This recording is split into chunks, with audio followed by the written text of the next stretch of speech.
வணக்கம்.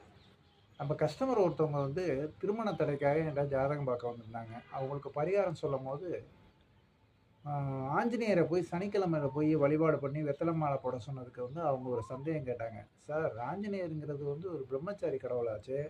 அவர போய் திருமண தடைக்கு வேண்ட சொல்றீங்களே, இது நடக்குமா?" அப்படின்னு கேட்டாங்க. இதுக்கான சந்தேகத்துக்கான தெளிவு அவங்களுக்கும் சொன்னேன். உங்களுக்கும் சொல்றேன். அது உங்களுக்கும் பிரயோஜனமா இருக்கும். அத நீங்க கேட்டுக்கங்க.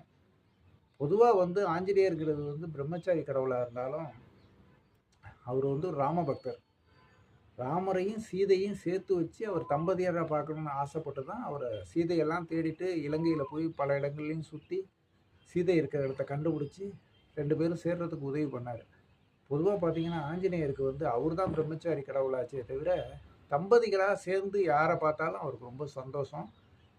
அதே மாரி பார்த்தீங்கன்னா, திருமண தடைக்காக அவர் போய் வேண்டுற பல பேத்துக்கு கல்யாணம் ஆகி, இவங்கெல்லாம் இன்னைக்கு பார்த்தீங்கன்னா, குடும்பஸ்தர்களாகி ரொம்ப மகிழ்ச்சியா இருக்காங்க. அதனால இந்த கருத்த மாத்திக்கங்க. பொதுவா ஆஞ்சநேயர வேண்டுனோம்னா, திருமண தடை விலகி கல்யாணம் நல்ல விதமா நடக்கும்.